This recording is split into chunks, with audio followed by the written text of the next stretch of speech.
is the Segway Ninebot Max G30LP. The newest model of one of the most popular scooters in the world. It's slightly cheaper and a little smaller, but is it better? This is Chuck with Electric Scooter Guide, the leading source for electric scooter reviews. Please take a moment to subscribe to our channel so that we can keep making videos like this one. Segway introduced the G30LP at a lower price point than the original Max, but what you get and how it compares to the original is quite confusing.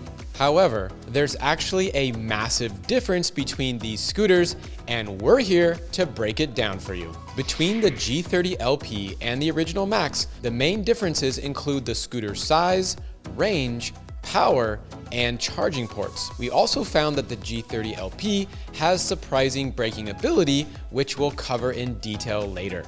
We're comparing the Max G30LP with the original Max and two standout scooters in the mid-range commuter category.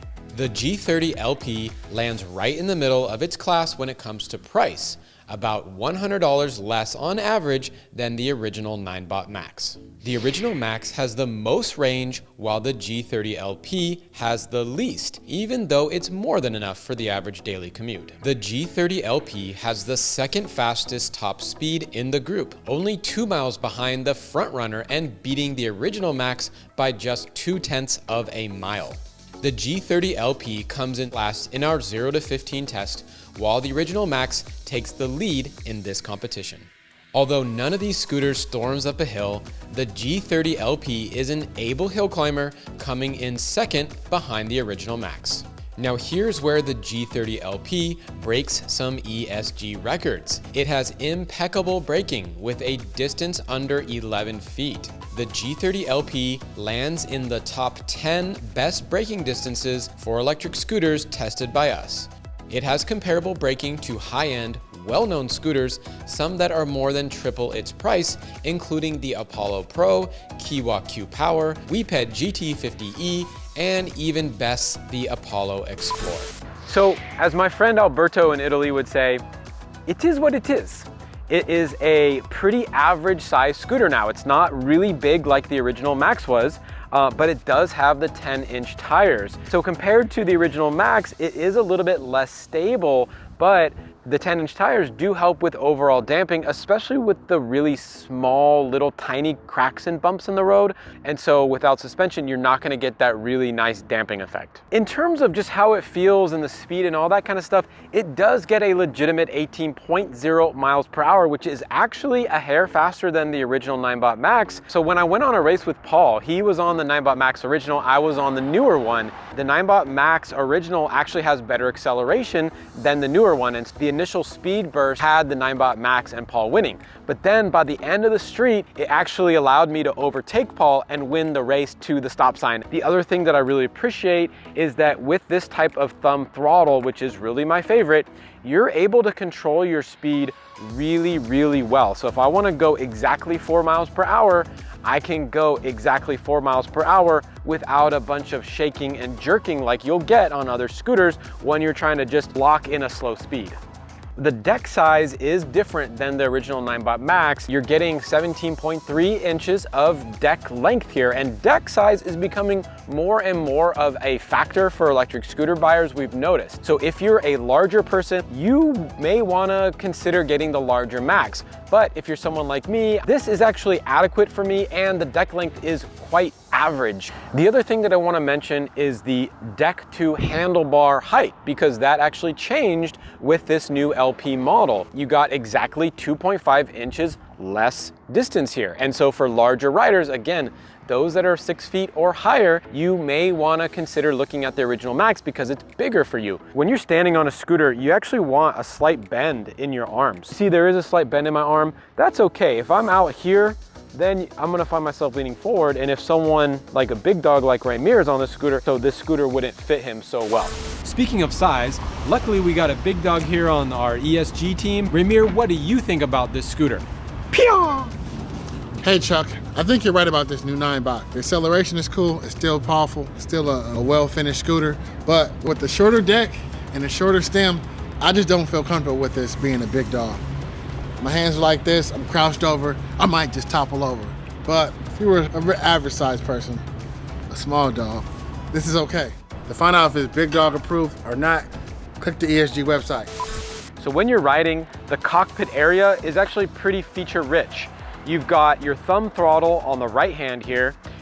You've got your brake lever on the left, so that way you can actually hit the brakes. You don't have to move around too much. Your bell is right here. Again, really close to everything. And then your display is really easy to read, you know, night or day. The handlebar grips feel really nice. They're tacky. You're not gonna slip on them at all. Overall, it's boring, but it's really well done. So one of the questions that people had on this original Ninebot Max was, because it's a front drum brake, they thought, hey, are we gonna fall? Are we gonna tip over the front of these handlebars if we're slowing down really fast? It's really easy to make an emergency brake, and you do not fly over the handlebars. So everything else aside, the reason why people buy the Ninebot Max scooters is for their legendary build quality and dependability.